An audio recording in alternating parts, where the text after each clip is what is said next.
Hey everybody, what's up? This is another Lost podcast review thing, so if you're not a fan of Lost, leave a comment, tell me you're here, and thanks for stopping by, but you can close it now. If you are a fan of Lost, this is about episode 406. This is week 6. It's the episode called The Other Woman, it's about Juliet. So if you haven't seen that episode, there's going to be trailers, or there's going to be spoilers, so you might want to close this now. Okay, now that I got that out of the way, I wanted to thank everybody for all your comments and stuff on this. I actually got a few emails from people over the weekend wondering where this review was going to be, and I have to apologize. Since the show aired on Thursday night, I've had family obligations a couple times. I've been out of town for like 2 or 3 days, so this is the first I've been back and actually able to make a video about the subject. So thanks for sticking with me, and thanks for the curiosity about where it's at. It's kind of cool to know people are getting into this. And I got a few complaints from people saying that this was boring and it was taking too long to get to the point. And I just wanted to let people know that this is an informal thing, and it's not just a review of the show each week. It's a review of the entire show. So I may talk about Lost in general. This is for Lost fans, but if you just want a pure, recap of this week's episode, this isn't necessarily a thing. I mean, I get to that too. So with that said, I wanted to mention one thing.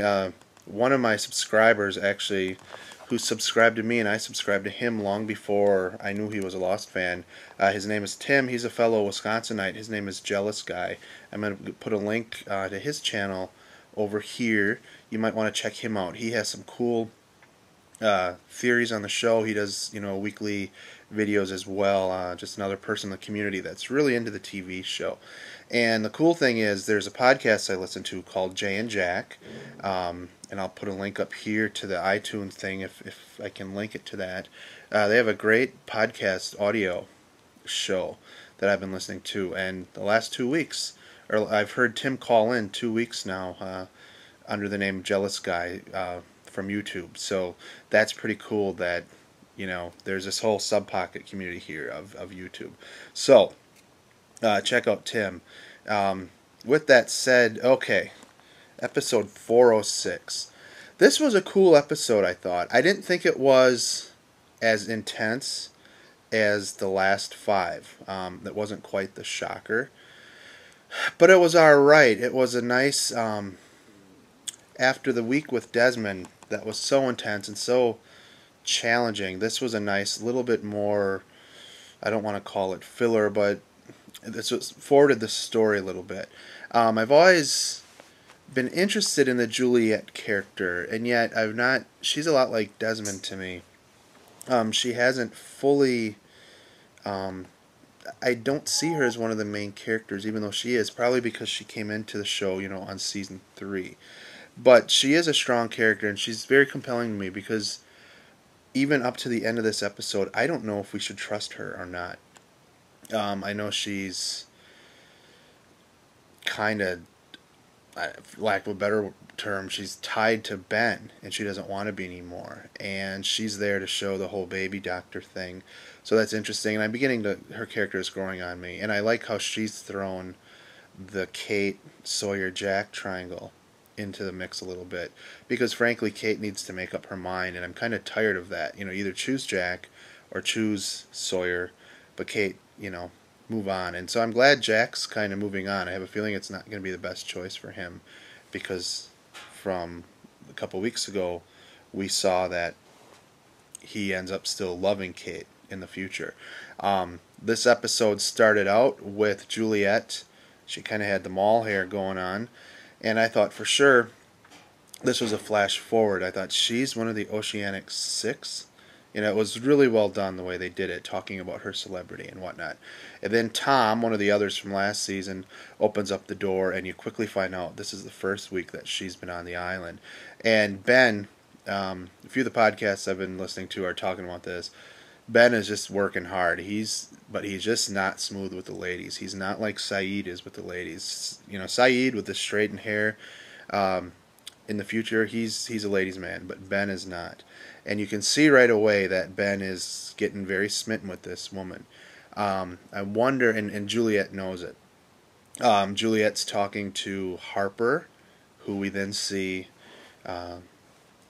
in the present in 2004, who is Goodwin's wife. Now, I have to go back. I forgot that Goodwin was married or that Juliet was having an affair. The whole Juliet backstory was really interesting because it reminded me a bit of the Paolo and Nikki backstory, where we saw a lot of these backstories of Juliet already.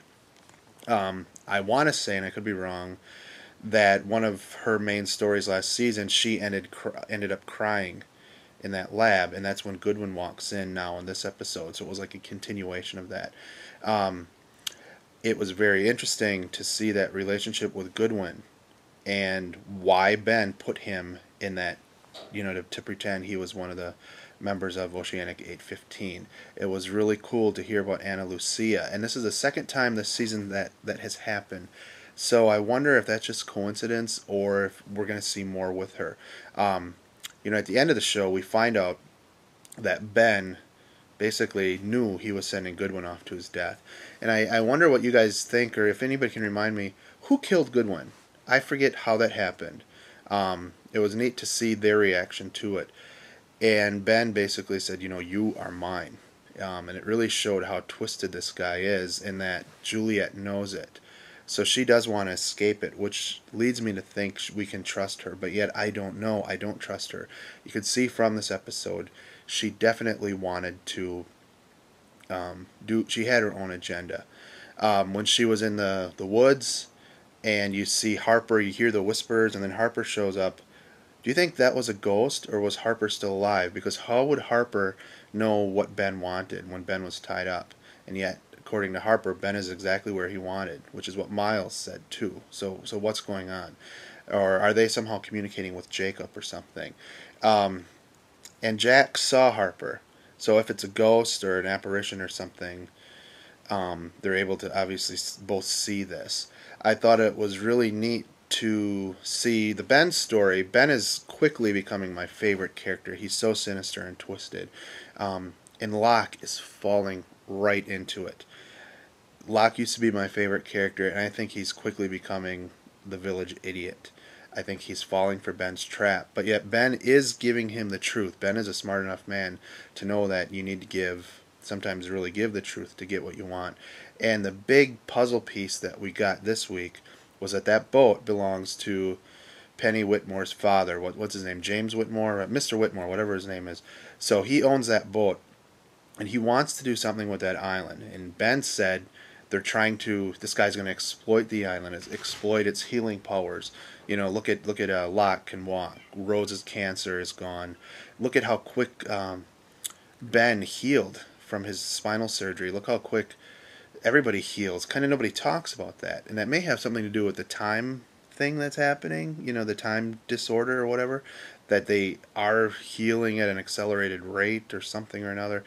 But I found that really interesting that Mr. Whitmore owns that boat. The frustrating thing is that they had 20 minutes into the show. Ben was going to tell Locke who his man on the boat was, and we never found out until the big shocker at the end when Ben is walking around, la la la, like nothing's happened, and Sawyer and Hugo just look like, what the hell? I can't believe Sawyer didn't just flat out beat the crap out of the guy. But that was an interesting ending. It'll be interesting to see. I don't think that's going to last real long because people aren't going to buy into it. They wanted to hide. They didn't want to hang out with a free walking Ben. We have that station with the gas. In the end, it does seem like Charlotte and Faraday were doing the right thing, trying to stop the gas, which Juliet made sure they did. So they're not... I don't know how sinister their side of this is. I'm completely not sure. It seems like a lot of this, if they just communicated with each other, these problems could be gone. But that was a really interesting story. It was a great kind of filler episode with some plot. It was a nice change of pace. My time is up. I really didn't give much, but it was, we got the Whitmore owning that boat, which is a big thing. Next week, we're going to find out who's on that boat. I think it's Michael. And I think Walt might be free, might be off the island. But that is all for now. I'd love to know what you guys thought of the episode and fill in any of the blanks. This was a lot of personal drama this week, which was all right. That's all for now. Talk to you guys later. Take it easy. Bye.